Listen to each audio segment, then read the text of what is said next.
நீங்கள் பார்த்து கொண்டிருப்பது நியூஸ் 21 செய்திகள். தமிழ்நாடு செய்திகளை உடனுக்குடன் தெரிந்து கொள்ள நியூஸ் 21 செய்திகளை பாருங்கள். பழனியில் பள்ளி மாணவர்களுக்கு குட்கா விற்பனை செய்ய முயன்றவர் கைது. 7 கிலோ குட்கா, ஒரு இருசக்கர வாகனம் பறிமுதல்.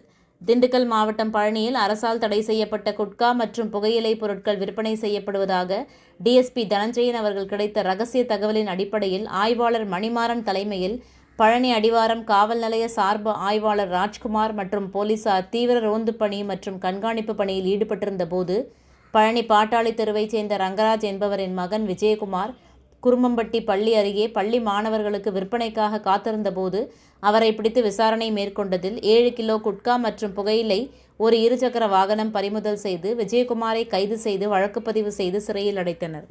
ராணிப்பேட்டை மாவட்டம் ஆற்காடு பேருந்து நிலையத்தில் மாதந்தோறும் பௌர்ணமி அன்று அன்னதானம் வழங்கி வரும் Sri Jothilingeswarar சிவனடியா Seva public charitable trust பல்வேறு ஆன்மீக பணிகள், பள்ளி மாணவ மாணவிகளுக்கு உதவி செய்தல், மரம் நடுதல், இரத்த தான முகாம் நடத்துதல், மருத்துவ முகாம் நடத்துதல், துப்புரவு பணியாளர்களுக்கு நலத்திட்ட உதவிகள் வழங்குதல் போன்ற எண்ணற்ற பொது சேவை பணிகளை செய்து வருகின்றனர். இதில் உதவி செய்ய விருப்பமுள்ளவர்கள் தொடர்பு கொள்ளவும். நிறுவன தலைவர் ஜெய் மாருதி சரவணன், எண் 3, ராஜ முதலியார் தெரு, ஆற்காடு, ராணிப்பேட்டை மாவட்டம்.